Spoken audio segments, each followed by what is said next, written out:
Sherlock Holmes and the Egyptian Mummy, The New Adventures, Episode 1, by William K. Stewart and F. E. Patzak, based on characters created by Sir Arthur Conan Doyle, narrated by Mark Young.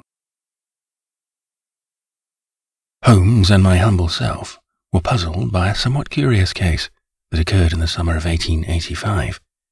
Due to self-explanatory circumstances, which soon will be revealed, it was not possible to publish this incident any earlier. Now that some time has passed, the legal implications, which are why the critical details had to be withheld from the public, have surely expired under the statute of limitations. We were still at the breakfast table when we heard a brief battle of words in the stairwell that ended with a protestation by our housekeeper, Mrs. Hudson. I glanced at Holmes. What could that be about? Without looking up from his pipe, which he was in the process of packing, Holmes replied, "A bit of churlishness, coupled with excessive fervour in direct confrontation with dutifulness." The tumultuous guest had meanwhile slipped past the good Mrs. Hudson and soon proceeded to knock vigorously on the front door. Holmes raised an eyebrow, a clear sign that he had only limited patience for such behaviour, but his curiosity prevailed. He gestured for me to answer the battered door. This was not how I had imagined my day to begin, but now there was nothing to be done about it. I went to the door and opened it. "Good morning, sir," I started. "Am I correct to assume that you are experiencing a certain sense of urgency?"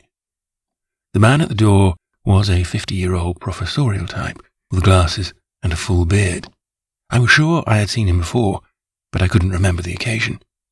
"You must excuse me," he gasped, still winded from his charge up the stairs. "I must speak to Mr. Holmes immediately. It's a matter of life or death. Actually, mainly death." I invited him in. Holmes had already gotten up from the table as the man approached. "Thank goodness, Mr. Holmes!" he cried excitedly. Holmes remained calm and nodded at the man. "Good morning, Director." Then he turned to me. "Watson, do you know Mr. Edward Thompson, the Director of the British Museum?" I pretended that I recognized him and nodded at the gentleman. "Certainly, Mr. Thompson." The gentleman wiped the sweat from his brow with a handkerchief and mumbled, "Head librarian." "Pardon me?" I asked. "Head librarian," Holmes quickly retorted. "That's Mr. Thompson's official title." "Precisely," the gentleman confirmed, and sat down at the table without being offered a seat. "You must excuse me," he repeated. Mrs. Hudson had meanwhile appeared at the door. "Excuse me, sirs, but the gentleman could not be stopped. He insisted it was a matter of life and death," Holmes completed. "Quite all right, Mrs. Hudson. We know each other. Mr. Thompson here is a learned historian, and today he may be in a bit of a rush." Mrs. Hudson nodded sceptically, closed the door from the outside, and started back to the ground floor. I decided to bring some order into the unannounced meeting. "Can we offer you anything, Mr. Thompson? A cup of tea, perhaps?" Thompson declined. "Thank you. To be honest, I could use something stronger." Without saying a word, Holmes walked to the cabinet, took out my carafe of whisky and a glass, put them down on the table in front of Thompson, and poured him a glass. The whisky was, and Holmes was well aware of this, procured by myself with great difficulties and expense from the traditional distillery Mortlach in Dufftown. Holmes, however, ignored my silent gestural protestation and sat down across from Thompson. "Now, Director Thompson, you will certainly have an explanation for your hurried visit. Are you being followed?" Thompson, startled and unsettled, looked over both shoulders. No, I don't think so." "Then it must be a thought that is haunting you," Holmes continued. "What is causing you such upheaval?" Before giving his response, Thompson emptied the glass in one gulp and poured himself another. "You must know, Mr. Holmes, that I am a level-headed man who isn't easily flustered. This morning, however, something most horrific occurred." Thompson paused and politely waited for Holmes to finally light his pipe. "Perhaps you have heard," he went on, "that we are presently preparing a colossal new exhibition at the British Museum, treasures from ancient Egypt. Among these treasures is a newly discovered Theban mummy in a lavish sarcophagus that just arrived from Alexandria a few days ago." I knew that Holmes had little interest in these things, and preempted his negation by quickly interjecting, "Certainly we have read all about it. All of London is highly anticipating the opening." Thompson emptied his glass again. "I'm afraid London will have to wait. as the main attraction has gone missing." Holmes remained outwardly unfazed. "You mean the mummy?" "Quite right, Mr. Holmes. I'm referring to the mummy," Thompson replied with a shaky voice. "When I opened the sarcophagus an hour ago, it was empty. The mummy had vanished. Yesterday everything was still in order, but now—" I had to interrupt. "You're not entertaining the notion that your mummy stood up and walked away, determined to tyrannize the Queen's good subjects in the heart of the Empire?" My little joke just made Thompson more distraught. I don't think that," he stammered. "You're not suggesting that—" "Dr. Watson isn't suggesting anything," Holmes interrupted. "He plainly has a fable for preposterous humour and horrible dime novels. This case is no different than any other. Once you eliminate the impossible, whatever remains, no matter how improbable, must be the truth. The facts will reveal whether your mummy walked away, was stolen, or abducted." Thompson breathed a sigh of hope. "You will agree to take on the case? Money is no object. If the mummy doesn't show up, the museum will be doomed anyhow, and I'll be doomed." "Not to worry," Holmes reassured. "We will seize your mummy and bring it back. Dead or alive," I added to my own amusement, which received no more than an anxious glance from Thompson and a punishing one from Holmes. The museum director promptly refilled his glass with my precious scotch and drank it down. "First of all," Holmes explained, while I quietly picked up the carafe from the table and placed it back into the cabinet, "it's important that you keep a clear head. In 2 hours, we will visit the museum and inspect the scene of the crime. While we are there, I ask you to please introduce us to everyone who had access to the collection." Thompson stood up. "Very well, Mr. Holmes. Thank you, Mr. Holmes," he said a long-winded goodbye before I was finally able to accompany him to the door. Holmes's grey eyes sparkled as the door clicked shut. The case seemed to have caught his imagination in a most enthusiastic way. "Holmes," I tried to calm him, "you mustn't be considering going on a mummy chase." "My dear Watson, we are both scientists. You know as well as I that a corpse, no matter how well embalmed, cannot be brought back to life after 5,000 years, not through magic spells, not by electricity, or the likes." "I dare say Ladies Shelley and Webb Loudon would beg to disagree," I countered, with a wink that remained unreciprocated. "Fiction, good Watson," Holmes replied dryly. "That's fiction. Science and fiction are fundamentally divergent things, and in no way compatible. What do you suggest, then?" "We will abide by the facts. Knowledge, observation, and deduction are the cornerstones of my method, which by now you should be sufficiently familiar with. On now, let's go to the British Museum." A half-hour later, we were sitting in a coach on the way to Bloomsbury, where, not far from Russell Square, stood the museum, which was built in the classicist style. Holmes displayed a peculiar, joyful feeling of anticipation, which I could not share. The mummy craze that had gripped England and parts of the continent decades ago, following Napoleon's expedition to Egypt, never interested me much. Aristocrats, in particular, enjoyed purchasing mummies and presenting them as attractions at the more frolicsome sort of parties. A highlight of these parties was the act of unwrapping the broad strips of linen covering the long-deceased bodies. To me, this neither represented a very reverent handling of individuals who were preserved for eternal peace, nor did it adhere to a minimum of hygiene, to which, as a doctor of medicine, I felt obliged. After a few minutes of silence, Holmes said to me, as if he had read my thoughts, "Watson, you are certainly aware of the fact that the majority of mummies throughout Europe are fakes. The strips of linen often conceal the mortal remains of recently deceased criminals, or even animals, well dried and oiled, of course. Preparations such as these can be performed within a short period of time. In some cases, there is nothing but rotten wood and sawdust underneath the linen." This was not, necessarily, a reassuring thought. What a world in which even human bodies can become commodities. And how depraved must one be to present to a gullible public the dead body parts of delinquents or smoked house cats as archaeological artifacts? "You don't think," I replied, "that the mummy that has disappeared is also a fake?" Holmes shook his head. "I don't believe anything. I am simply organizing my thoughts. I'll certainly let your knowledgeable hands and eyes handle any potential dissection of the corpse in order to determine its age." I had to protest. "Thank you for your trust and appreciation, but I am a medical doctor, Holmes, not a coroner." Holmes raised his right pointer finger. "Then you should become one, Watson. Forensic pathology is an important part of scientific criminology." "I still prefer living patients," I insisted.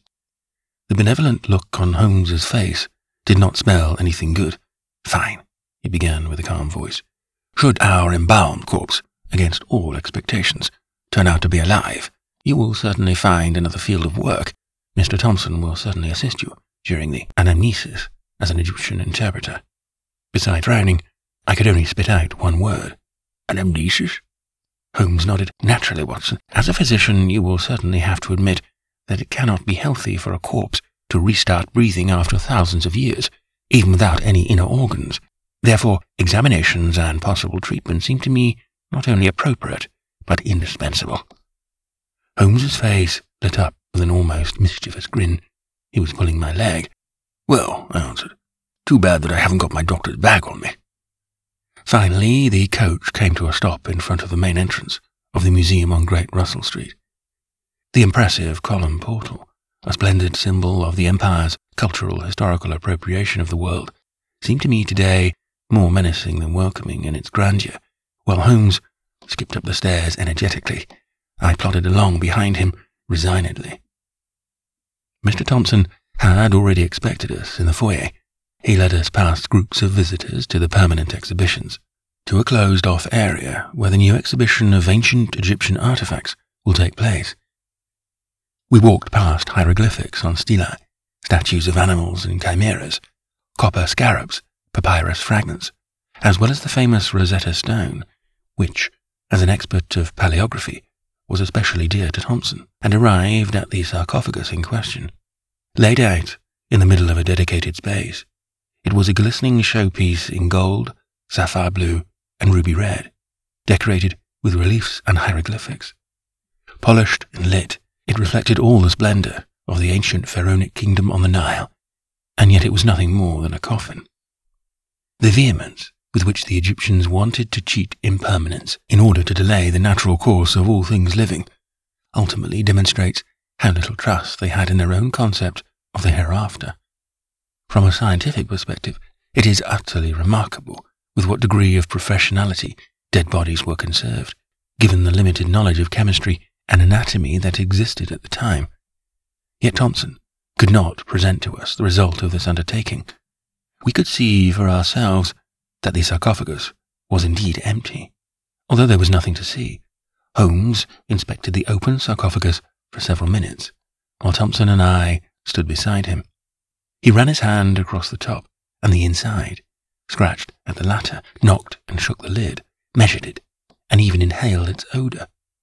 Just as I wanted to put an impatient end to the spectacle, Holmes suddenly straightened himself, turned to us, and declared, "Ah, just as I suspected." He walked around the sarcophagus once more, stopped directly in front of us, and turned to the museum director. "Your sarcophagus, Mr. Thompson, appears to be just the innermost shell of the mummy's entombment. Am I correct to assume that it was enclosed in a second, mostly wooden sarcophagus, and that one in turn rested inside a stone sarcophagus on site in Thebes?" "Respect," Thompson replied. "That is correct. The limestone cuboid remained at the gravesite. The in-between shell is in Cairo. We were only interested in the golden inner sarcophagus, and naturally its content." Holmes nodded knowingly. "And your golden sarcophagus, I assume it weighs around 240 pounds? Its weight distributed equally between the lid and the bottom half?" The director agreed again. "That's right. These figures correspond to our studies." Holmes slowly walked around the sarcophagus once more, but this time in the opposite direction. When he made a full circle, he announced, "Well now, I've got what I need, Mr. Thompson. I would now like to talk to all employees who had access to the sarcophagus." "Very well, Mr. Holmes. I will fetch them both immediately. They are in the basement. One moment, please." Thompson rushed off and left us alone. I rose to speak. "Holmes, what have you discovered?" "Several things, dear Watson," he confirmed. "But first things first. I didn't find any scratch marks on the interior of the lid, nor any other indication of a forceful opening of the sarcophagus from the inside.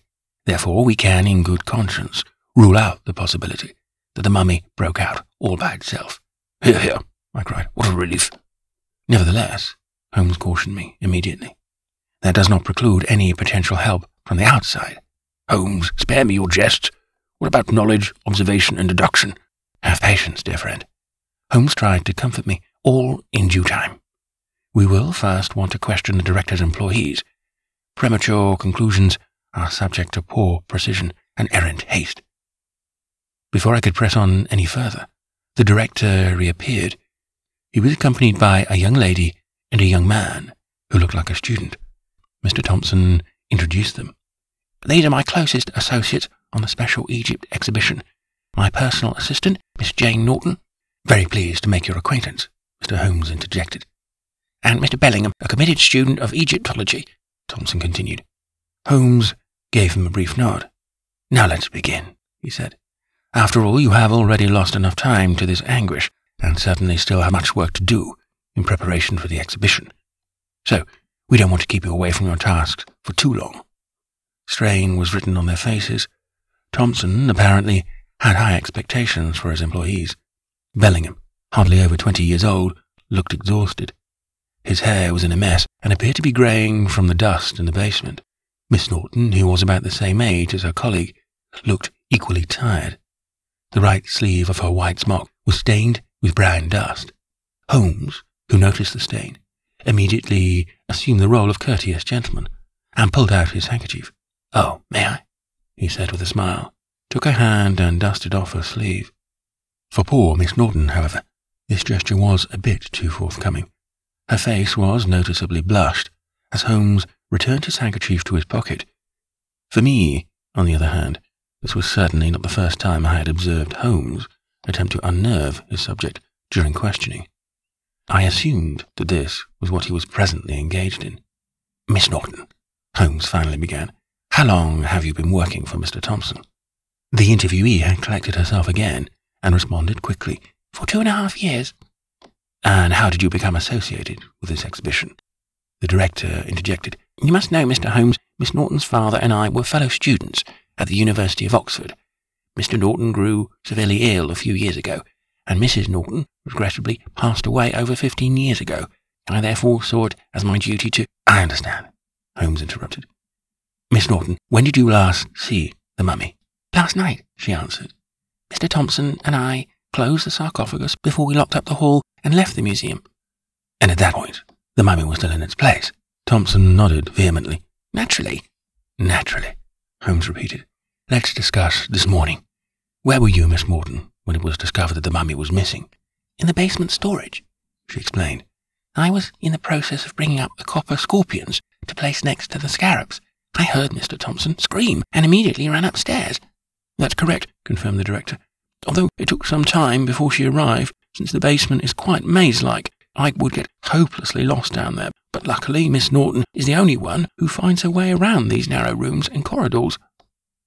Up until this point, Bellingham had stood next to Miss Norton, unaffected and relatively motionless.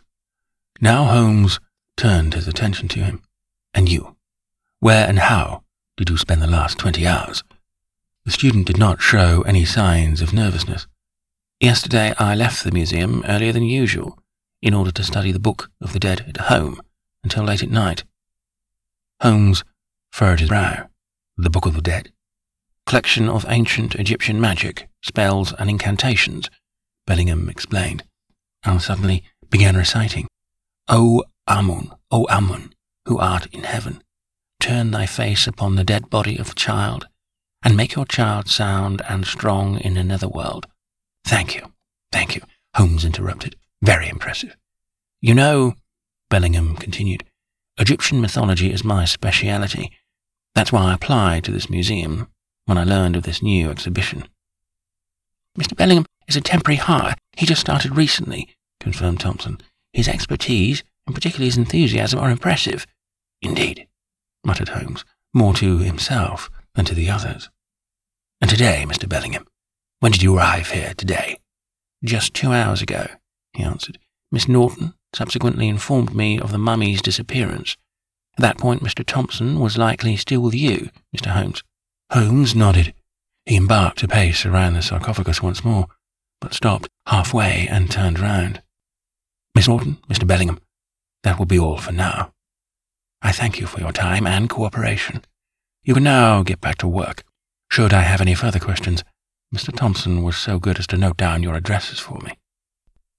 Thompson nodded at them both in affirmation, upon which his assistants quickly returned to the basement.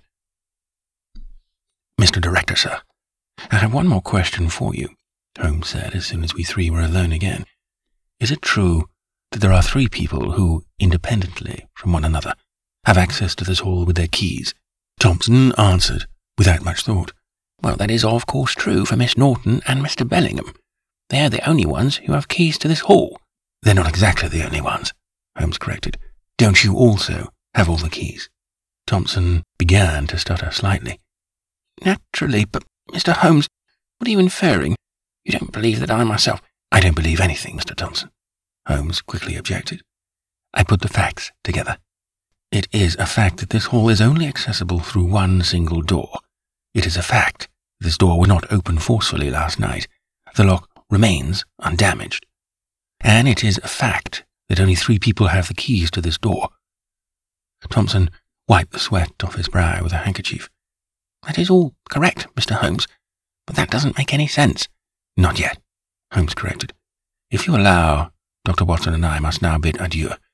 I have some more investigating to do, upon which we will surely convict the culprit or culprits. Good day, Mr. Thompson." Holmes left the hall with vigorous steps. I followed him with a slight delay. The museum director stayed behind, a bit perplexed, looking at his empty sarcophagus. In front of the museum, Holmes was finally ready to talk about the state of things. Yet he quickly turned the tables. "So, Watson," he asked, "what did you notice in there?" "You treated the employees with velvet gloves," I answered quickly, "but then turned up the pressure on the director. You, furthermore, brought his assistant's loyalty to him in question. What do you expect from this?" "A sense of insecurity," Holmes explained. "The 3 of them will now certainly talk about it, and possibly suspect one another. If one of the culprits is indeed among them, then he or she should know that we are closing in." "Is one of the 3 the perpetrator?" Holmes shook his head. "Not necessarily, but possibly. There could naturally be more keys that Thompson doesn't know about, and for a professional burglar who knows his trade, it is not a difficult task to open a locked door without leaving a trace." This explanation left me a bit puzzled. I searched his face. "Do you mean to tell me that we know nothing?" I cried with some frustration. Holmes smiled amusedly. "Far from it, dear friend," he retorted. "We know, for example, that the thief has a specialized interest. Who else would steal an ancient mummy of no significant monetary value, but leave behind the actual valuable golden sarcophagus, not to mention the other jewels in the exhibition? This means the motivation here is not merely personal enrichment. That was some good insight indeed. I was upset at myself for not considering this on my own. Besides," Holmes continued, "there were certainly at least 2 culprits. One person, let alone a young lady, would hardly be able to open such a heavy sarcophagus." I thought for a second, and then dared to share a theory that I immediately regretted. "Mr. Norton and Mr. Bellingham could have committed the crime together, without any trouble." Slow down, my dear Watson," Holmes cautioned me promptly. "Opportunity and probability alone do not constitute the basis for a suspected crime. What's more, the 2 seem to me more competitive than cooperative. That said, they appear to have been working all night, for which they have no witnesses other than the basement walls."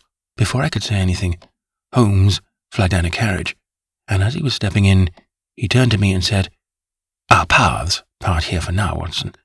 I still have some important procurements to make on the way. We'll meet later on Baker Street." "And what should I do?" I asked with a subtle note of protestation.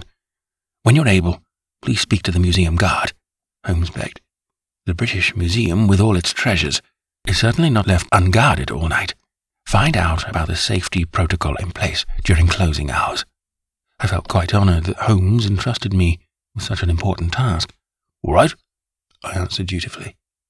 It later occurred to me that this was more occupational therapy than a necessary investigation.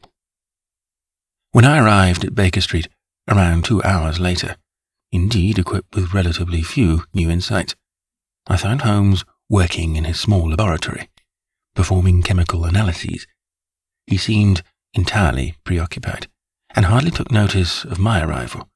I observed him silently for 5 minutes before he looked up. "Come here, Watson," he ordered. I approached, despite of his rather rude tone. He held a small dish with brown powder in it up to my nose. "Smell, Watson." I took a deep sniff. It was a flattering scent, with an oriental note, somewhere between Levantine Anatolian spices and the sweet smoke of Maghreb shishas. "And?" Holmes inquired. "Pleasant," I answered. "Sweet and spicy at once. Interesting."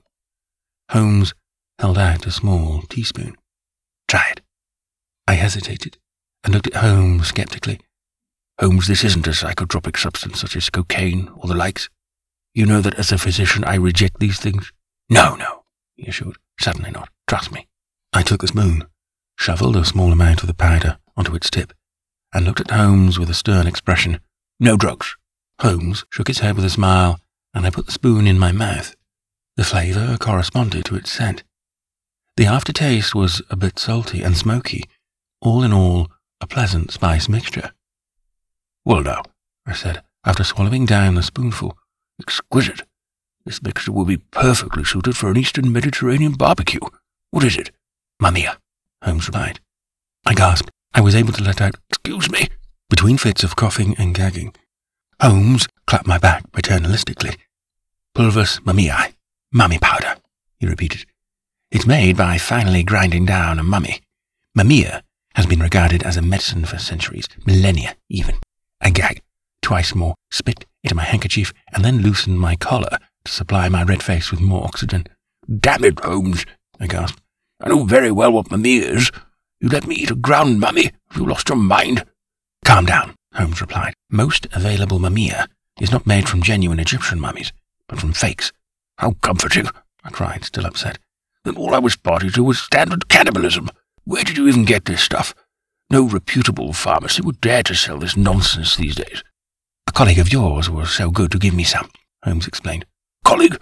A wretched quack is what he is," I said, outraged. "I want to know his name, Holmes. I will report the fellow. They should revoke his medical license." "Calm down, won't you?" Holmes said. "You're being childish. The doctor reckoned—" "Doctor who?" I insisted. "Would you be so good as to tell me his name?" Holmes sighed. "If it relieves you, Watson, I was given the sample by a certain Dr. Jekyll. His practice is on Cavendish Square." I jotted down his name and address in my notebook and told myself I would give my colleague a piece of my mind when I got the chance. But it would never come to that. When I wanted to look him up some time later, he had mysteriously died, but that is another story. I slowly regained my footing. "Well now, Holmes, what did you want to achieve with this exercise?" I poured myself a glass of whiskey in order to flush my mouth. Holmes pulled out his handkerchief, unfolded it, and shook it over a plate. Tiny brown particles, similar in appearance to the mummy powder, fell onto the plate. "Remember," he explained, "when I wipe Miss Norton's sleeve at the museum, we will now compare the substance I retrieved to the mumia I purchased." "I see," I answered. "If the substance in question turns out to be mumia, then Miss Norton had a hand in not only the disappearance of the mummy, but also in its subsequent treatment." Holmes nodded. "That's right." He shoveled a bit of powder from the dish with a teaspoon and held it in front of my face. "Watson, now would you be so kind as to try the reference sample?" I gasped for breath and held up my hands in protest. "Holmes, you can't be serious. I will absolutely not taste another mummy. No, thank you." "It had occurred to me that you might boycott my experiments," Holmes said soberly. He emptied the powder into a small test tube and began heating it up above a gas flame. The methods of chemical analysis are, anyhow, much more precise than your irritable taste buds. Smoke rose from the tube, and Holmes inhaled it intently. He then added a clear liquid that initially accelerated the development of smoke before turning the content of the tube purple. Holmes turned to me triumphantly. "Quod erat demonstrandum." "What exactly did you prove?" I asked. "It's mumia," Holmes declared. "Verifiably tar, balsamic resin, and potash. The share of dried human tissue is of course more difficult to determine." I was somewhat astonished. "You can determine all this from your little experiment?" Holmes smiled impishly. No, it's not that simple. I had already performed some other analyses before you arrived. That would mean that my mummy tasting was entirely superfluous, but I would not let myself get upset again. Good, I said calmly. And how shall we apply your newfound knowledge?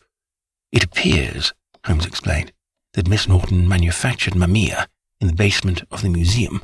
The mummy thus left the gallery as a powder. This means that the mummy has likely been destroyed, which Mr. Thompson will not like to hear. We know that Miss Norton sought genuine mammia from the remains of a real pharaonic tomb. Nevertheless, there are still two unknowns.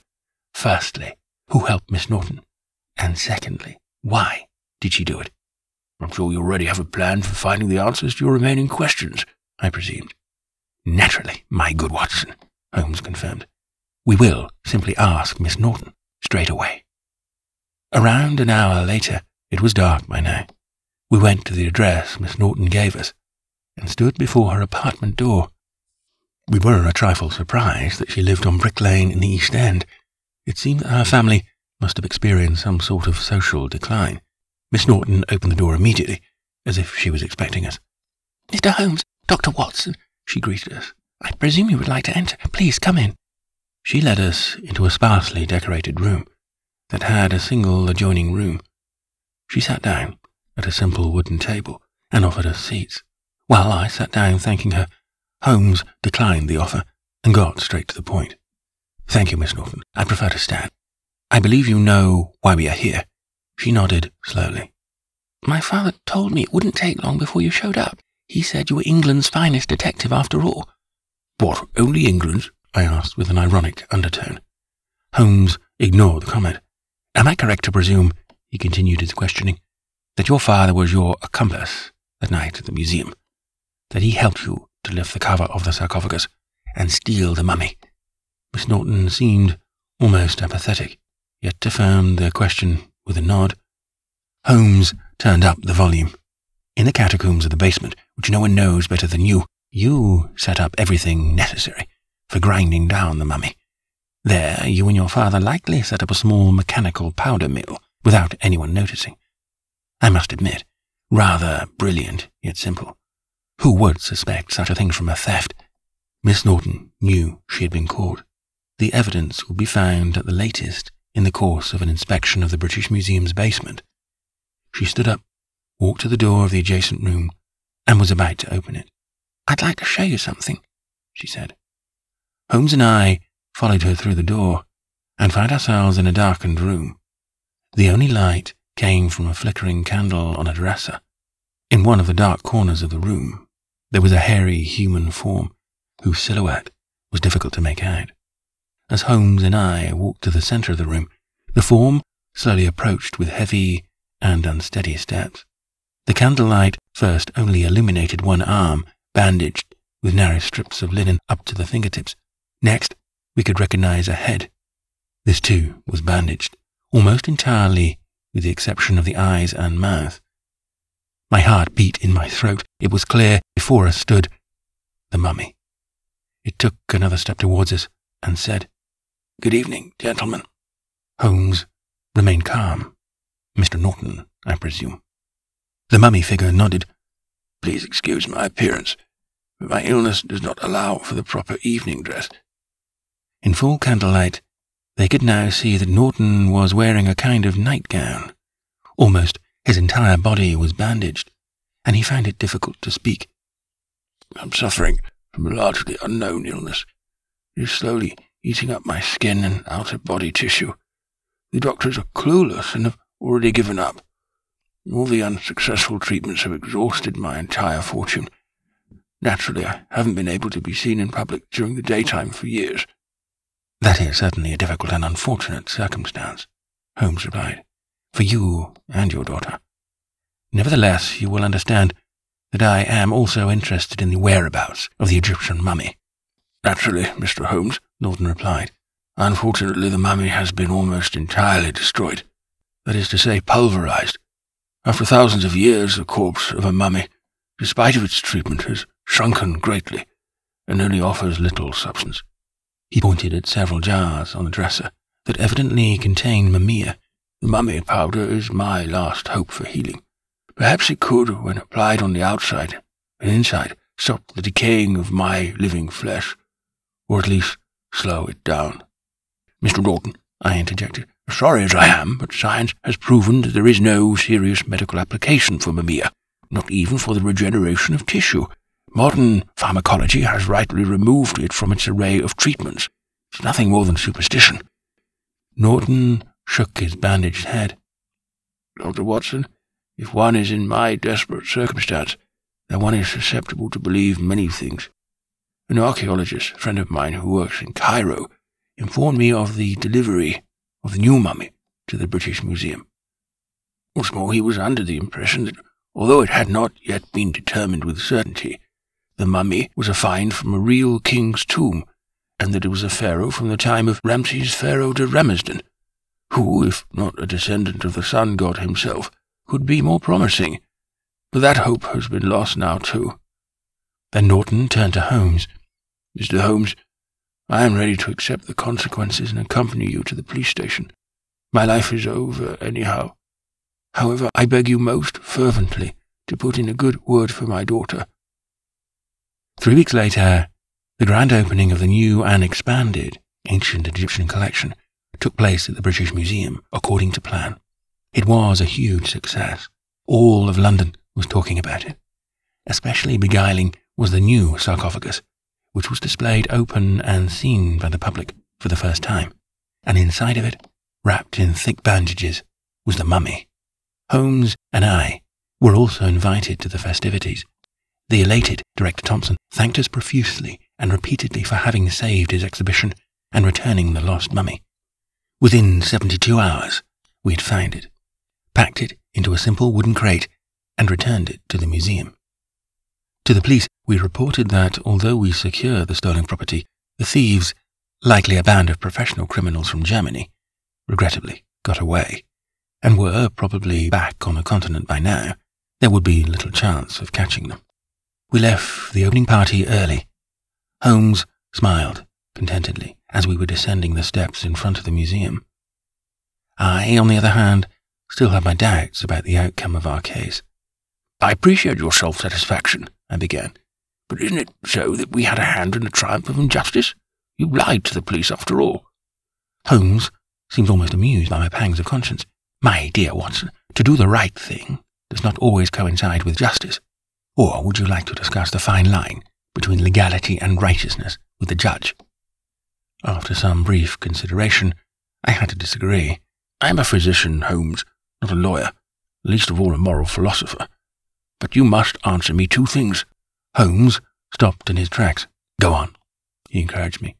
Well, for one, I would like to know where Mr. Norton and his daughter are.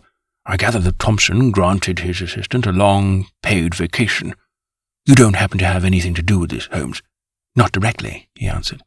Mr. Norton is currently at a dermatological sanatorium near Vienna, on my recommendation. As I was told yesterday, there seem to be some early successes with his treatment, and his daughter is accompanying him, naturally. This explanation was not entirely satisfying. But Holmes, I continued, Mr. Norton was almost entirely without means. How can he pay for the stay and the treatment? Oh, that is not a problem, Holmes said. When I told Thompson about his old colleague's unfortunate state of health, he was immediately willing to cover the costs. Even I found this amusing, and my face broke out in a brief smile. One thing, however, remained unanswered. That's all well and good, Holmes, I said, having regained my composure. Now there's only one more thing. Yes, Holmes answered. I looked him sternly in the eyes. Who or what in God's name is lying in that sarcophagus? My dear Watson, Holmes replied, you certainly know the Victoria Lodge gatehouse at the north end of Hyde Park. I nodded. Well, the gatekeeper there, Mr. Winbridge, set up a small, naturally unofficial, cemetery hidden in the backyard. Good heavens, I interjected. You didn't exhume a corpse, did you? Holmes looked innocently. Why not? He asked, undisturbed. Since we were still on the square in front of the museum, I whispered, Concerning this, the legal and ethical circumstances are unambiguously clear. You can't just steal a human corpse and exhibit it in a museum. Holmes raised an eyebrow. No? Is what Egyptologists and mummy researchers do substantially different? But no need to get upset, Watson. I didn't do anything of the sort. The small necropolis in Hyde Park is a pet cemetery. It is the burial ground for mostly cats and dogs, and a monkey. This one, a small chimpanzee, was kindly given to me by Mr. Winbridge for a small fee. With Miss Morton's expert help, I prepared the animal carcass. I am happy to give you the details at a later time, so that it more or less resembles our lost mummy. At least, as nobody removes the bandages, the deception will remain undiscovered. In light of this admission, I was literally at a loss for words. Without any further comment, I followed Holmes to the street, where a coach was already waiting for us. Behind us, inside of the museum, Mr. Thompson, admired by the visitors, celebrated by the press, was still proudly presenting the marvellous golden pharaoh sarcophagus in which an ordinary chimpanzee was laid to rest so it could stand before Osiris's Hall of Judgment. The end.